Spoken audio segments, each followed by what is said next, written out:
even the speaker herself, the introduction is so huge that probably I'd have to make a 5 to 7 minute speech on it, on the introduction. So without further ado, help me with, see, in Toastmasters what we do is we do not applause because somebody said to applause. We applause to transfer our energy to the speaker.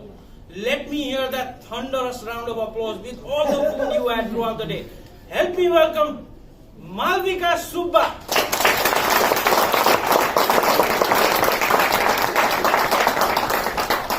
Namaste and a very good evening.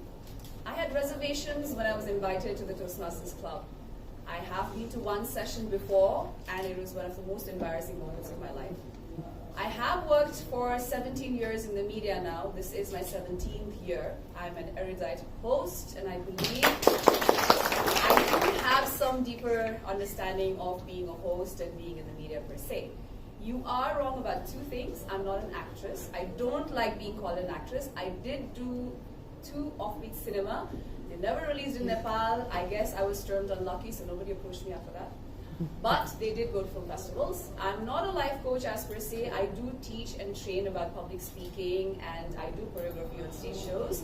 So your Google did not give you the right answers. It was made up by some people. I don't know who they are. Okay, now moving on to the reservations of coming to Toastmasters. The Toastmasters concept is about being thorough. There should be no uhs, please don't count that. And no ums, don't count that either.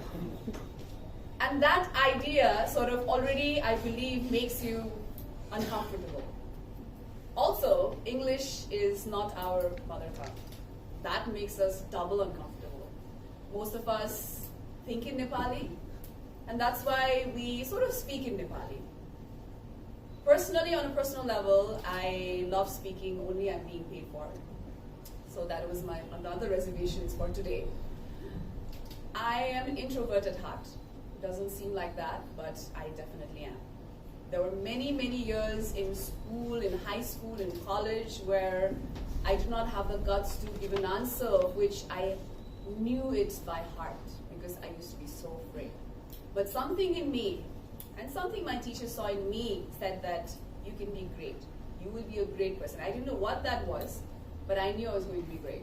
So step by step, I learned, I observed, I absorbed as well. I learned from the best sometimes, and I learned from what others were making mistakes about. That was one of my greatest teachings in life.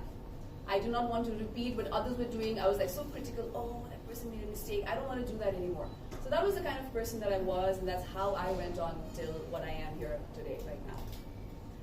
Moving on, 17 years later, this is where I am today. I've done a lot of things. I've done hosting and everything, but after having seen some of you speak, I would love to give some suggestions, if that is okay with you. Yeah.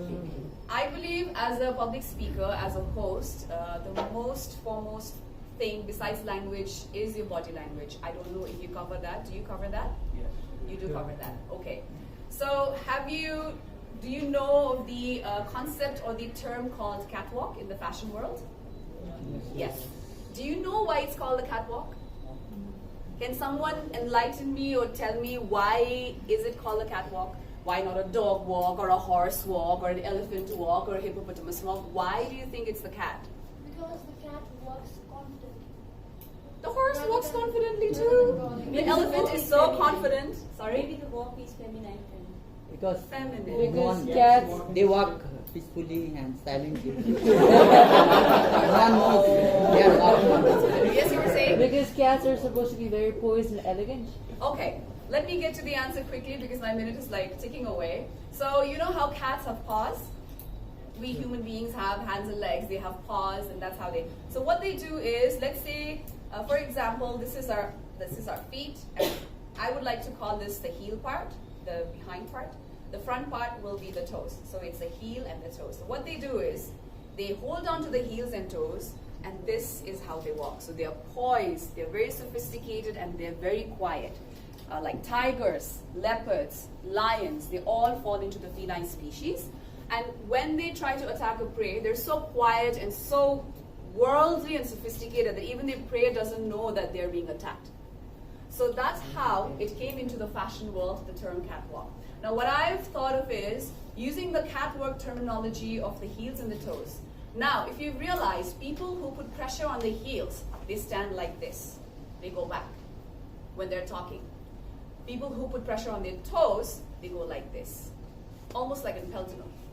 What most people were doing, our first speaker who was in the table topic session, you were doing this.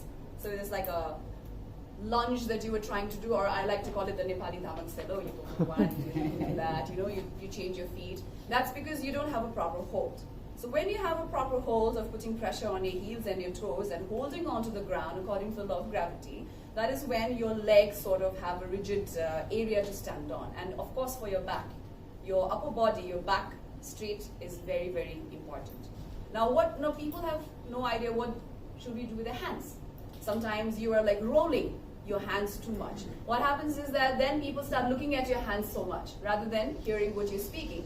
So keep it under control, keep it around your waist area. That really helps a lot.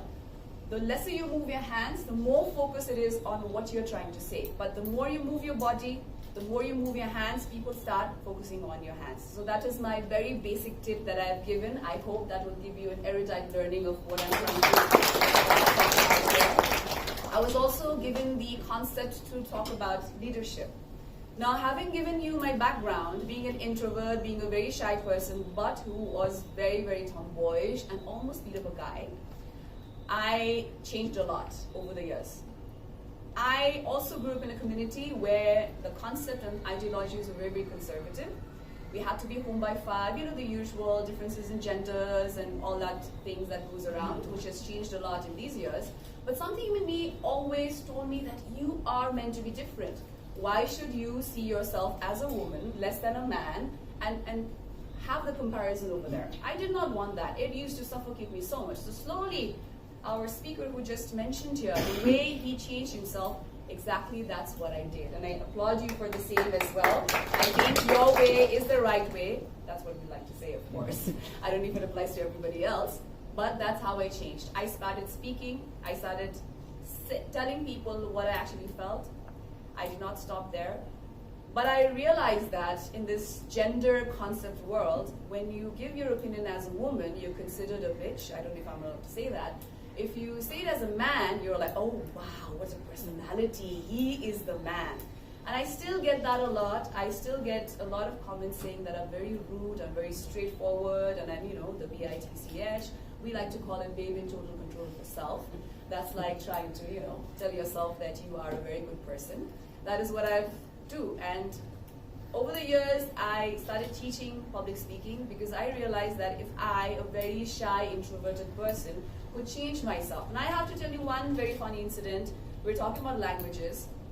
I should have been about 17 or 18 years old, and I was dating this guy who went to some convent school, and I studied in a very normal private school. Of course, in the private school that we studied, if we spoke in Nepali, we had to wear a board which said, I'm a donkey. That was the era that we grew up in, where speaking Nepali was like, oh my God. But anyways, rolling down to when I was 18, I used this word, and I said, shatter. Kosto shatter haniko. I'm sorry I'm using the Nepali word. Actually, it's supposed to be satire. I didn't know that. He made so much fun of me that I vowed to change the way I spoke. So since then, for many years, I learned a new word every day. I was always an avid reader, of course, but I started catching up on good English. I started listening to words that people said. There's this show called Rendezvous with Simi Garewal on Star World. I was like, what is a rendezvous? R-E-N-D-E-Z-V-O-U-S. I got so curious that I actually went online. I think internet had already come by then. I guess I feel ancient saying that. So I Googled it and I realized it's a meeting up, a conversation between 2 or 3 people, and there's, oh, rendezvous, what a big word. And that sort of made an impact, thinking that I should do this. This is how I need to learn. So even before Toastmasters was invented or we had any public speaking platform, that's what I used to do more than 20, 25 years ago, and that's how I completely changed myself. I love giving speeches in Nepali. For some reason, I feel that gives me more of a connection. Of course, while hosting, I'm more comfortable with English, but that has also changed over the years. I teach public speaking as well to a lot of students, even those people who come from backyard community. Now, I've also been asked to talk about leadership and how to change that. One step at a time is what I would like to say. Every time you feel like there's something you want to say, something that whatever you say might make an impact, just say it. Sometimes you might be reprimanded for it, sometimes you might be scolded for it, sometimes people might say, what is that person saying? It doesn't make any sense at all. But we have heard a lot of examples here today where they've been said that unless and until you don't try, nothing is going to change. So that is what we do. I've managed a lot of people. My last recent management skills was shown where I did an event with 75 women all at one time with different age backgrounds, and handling women sometimes can be a little tricky because you have to shout a lot for them to be able to hear what you have to say also at the same time. I believe that I am a multitasker. Multitasking is something that doesn't come easy to a lot of people, but apparently that does make you a good leader because you have notions about where everything has to go, and that makes you very good as well. I'm also a speaker who doesn't like to talk a lot because I feel like sometimes your thoughts start drifting away, and then you start thinking about, oh, what am I going to have dinner while I'm speaking, of course, or I have to meet this person, it's getting late, or I don't know what the refreshments are for today. So I'd like to end my session here. Thank you so much for listening to me very, very patiently. I don't know what you sort of understood from my speech, but I hope I did or was able to make some impact. Thank you very much, everyone.